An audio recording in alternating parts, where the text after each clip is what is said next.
네, 반갑습니다. 저는 창원대교회 어린이 전도 폭발을 훈련시키고 있는 전도사 이동진입니다. 반갑습니다. 14주 전에 어린이 전도 폭발을 시작해야 되는데 교사가 없다고 울었던 거 여러분들 기억하십니까?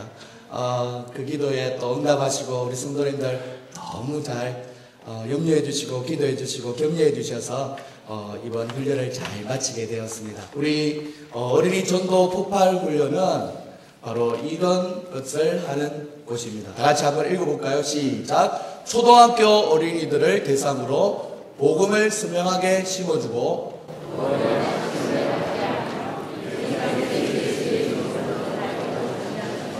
어린이 전도 폭발 훈련입니다. 그렇습니다.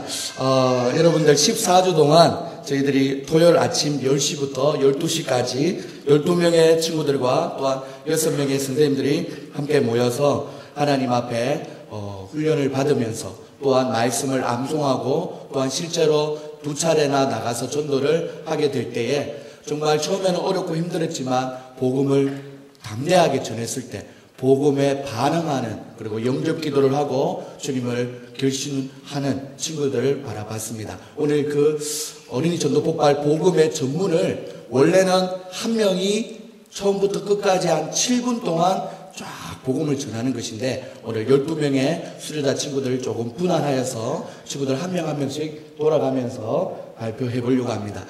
성도님들 예쁘게 봐주시고 또한 친구들도 어린아이들도 이렇게 복음을 잘 전하는구나 도전받는 시간 될 수 있기를 바랍니다. 자, 파이팅. 시작해 볼까요? 너 혹시 교회 다니니? 아니. 하나님에 대해 생각해 본 적 있어? 어디 계신 것 같긴 한데 잘 모르겠어. 하나님은 언젠가 우리들이 천국에 오기를 원하셔. 교회는 내게 참 중요해. 왜냐하면 내가 어떻게 천국에 갈 수 있는지를 교회에서 배웠거든. 내가 어떻게 하면 천국에 갈 수 있는지를 배우니까 참 좋아. 왜냐하면 천국에서는 영생의 삶을 살 수 있기 때문이야.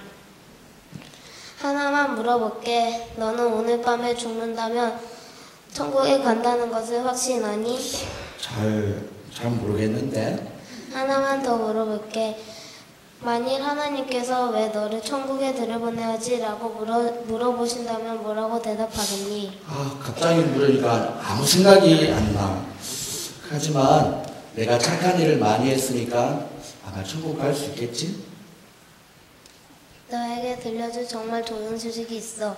내가 어떻게 확실히 천국에 갈 수 있는지, 그리고 너가 어떻게 하면 천국에 갈 수 있는지를 말해줘도 되겠니? 그래? 어떻게 하면 내가 천국 가는지 빨리 알려줘. 천국은 거저 주시는 선물이야. 천국은 노력해서 얻는 것도 아니고 무슨 자격이 있어야 가는 것도 아니야. 성경에 보면 대대가는 죽음이지만 하나님의 선물은 영생입니다 라고 했어.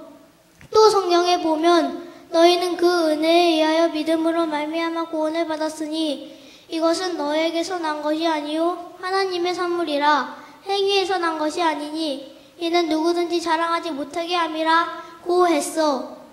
친한 친구가 나한테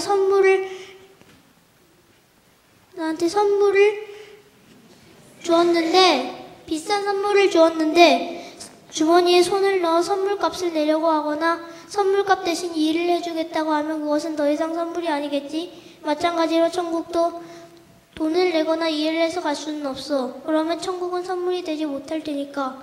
그런데 왜 이 선물을 받지 못하는 이유는 뭘까? 인간은 죄인이라 스스로를 구원할 수 없어.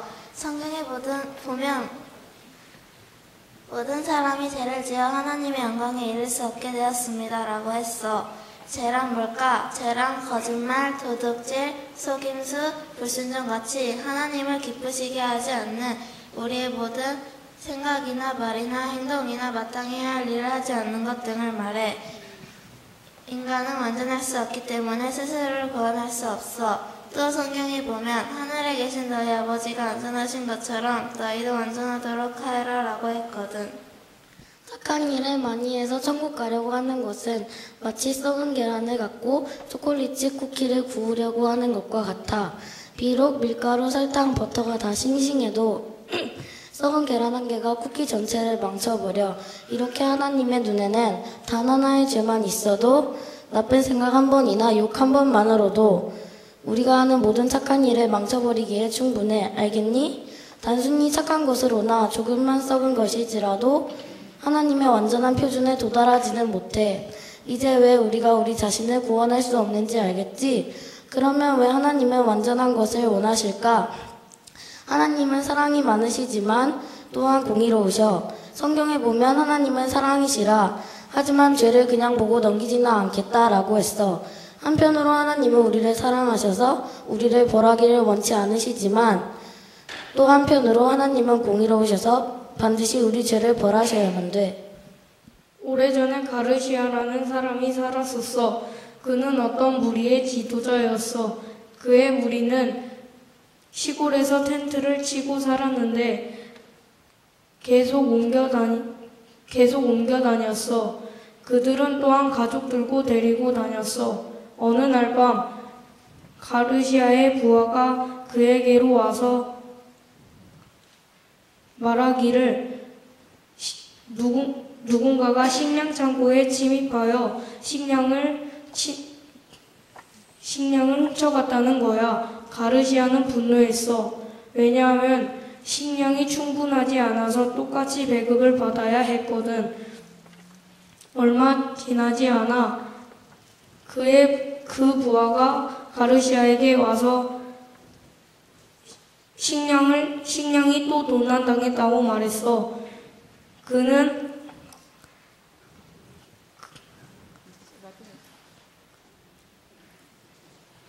그 도둑이 붙잡혔는데 그 도둑은 바로 가르시아의 어머니였어. 참 난처한 상황이었지. 가르시아는 문제가 생겼어. 만약 자기의 늙은 어머니를 채찍질한다면 만일 어머니가 돌아가실지도 몰라. 하지만 어머니를 처벌하지 않는다면 지도자로서의 권위와 존경심을 잃게 되겠지. 그의 결정은 모두가 궁금해하였어. 가르시아는 판결을 내렸어. 그는 모든 사람을 깜짝 놀라게 할 일을 했어. 자기의 윗옷을 벗더니 부하에게 어머니 대신 나를 채찍질을 하라고 한 거야. 그래야만 가르시아의 공의가 세워졌던 거야. 알겠니? 동시에 어머니에 대한 사랑도 증명되었지. 죄값은 치러졌고 공의도 세워졌어. 그러나 어머니를 사랑했기 때문에 가르시아는 대신 어머니의 벌을 직접 받을 수 있었던 거야. 우리는 가르시아의 어머니와 같아. 우리는 우리가 지은 죄에 대한 벌을 받는 것이 마땅하지만 하나님은 우리를 사랑하셔서 벌 주기를 원치 않으셔. 자, 이제 문제를 알겠니? 하나님은 이 문제를 그의 주 예수 그리스도를 보내심으로써 해결하셨어. 예수님은 하나님이셔. 그분은 천국에서 세상으로 내려오셔서 완전한 삶을 사셨어. 예수님은 우리의 죄값을 대신 치르시고 우리에게 천국을 선물로 주시기 위해 십자가에 달려 돌아가신 후 죽은 자들 가운데서 다시 살아나셨어. 사흘 만에. 성경에 보면 하나님이 세상을 이처럼 사랑하사 독생자를 주셨으니 이는 그를 믿는 자마다 멸망하지 않고 영생을 얻게 하려 하심이라고 했어.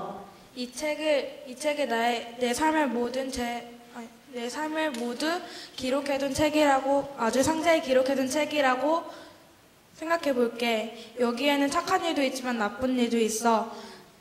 그런데 성경은 언젠가 이 책에 기록된 나의 모든 삶이 내가 자랑스러워하지 않는 것조차도 다 알려지게 된다는 거야. 그런데 여기에 문제가 있어. 바로 이 책에 기록된 내 죄가 문제인 것이지. 이 손에 하나님이라고 가정해 볼게. 하나님은 나를 사랑하시지만 나의 죄는 미워하셔서 나와 가까이 하실 수 없으셔. 하나님은 이 문제를 해결하시기 위해 그의 아들 예수님을 이 세상에 보내주셨어. 또 성경에 보면은 여호와께서는 우리의 모든 죄짐을 그에게 지게 하셨다라고 했어. 하나님이 미워하시는 나의 죄는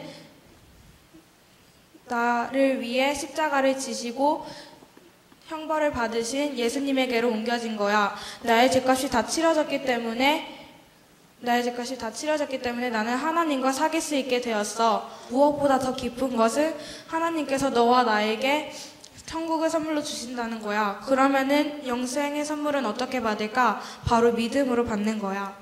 믿음은 하나님을 내 머리로만 배워서 아는 것이 아니고 일시적인 것도 아니야. 믿음은 우리의 구원을 위해서 오직 예수님만 온 마음으로 믿고 의지하는 거야. 성경에 보면 주 예수를 믿으라 그리하면 너와 내 집이 구원을 받으리라고 했어. 어느 여름날 작은 배를 타고 육지에서 멀리 떠나왔는데 배에 구멍이 나서 물이 새어 들어오더니 배가 그만 물에 잠겨버렸어. 결국 나는 물 위에 계속 떠있기 위해 작은 나무 조각 하나를 붙잡았어. 내가 아무리 열심히 노력해도 해변까지 헤엄쳐 가기에는 너무 멀어. 도저히 성공할 수 없을 거야. 그때 갑자기 배 한 척이 내 옆에 나타나더니 선장이 내 문제를 알아보고 군명추부를 던져주었어. 그러면 나는 내가 의지하던 그 작은 나무 조각을 계속 꼭 붙잡고 있을까? 아니면 그 군명추부를 얼른 붙잡을까? 당연히 군명추부를 붙잡아야겠지. 구원받는 믿음이란 바로 그런 것과 같아. 나를 구원해 주리라고 내가 단단히 잡고 있던 것을 이제 그만 내려놓고 방향을 바꿔 이제는 정말 나를 구원하실 수 있는 예수님을 믿고 의지하는 것이지. 이해가 되니? 지금 예수님께 내 죄를 용서해달라고 영생의 선물을 달라고 기도드리겠니? 그렇게 하겠다는 것은 내가 예수님을 믿음으로 의지하고 죄에서 돌이켜서 그분을 따라 살겠다는 뜻이야.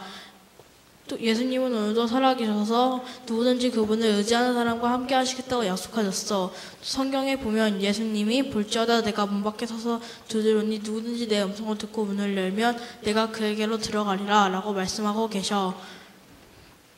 내가 이렇게 하기를 원한다면 지금 나와 함께 기도드릴 수 있어. 내가 기도할 테니까 너는 나를 따라하면 돼.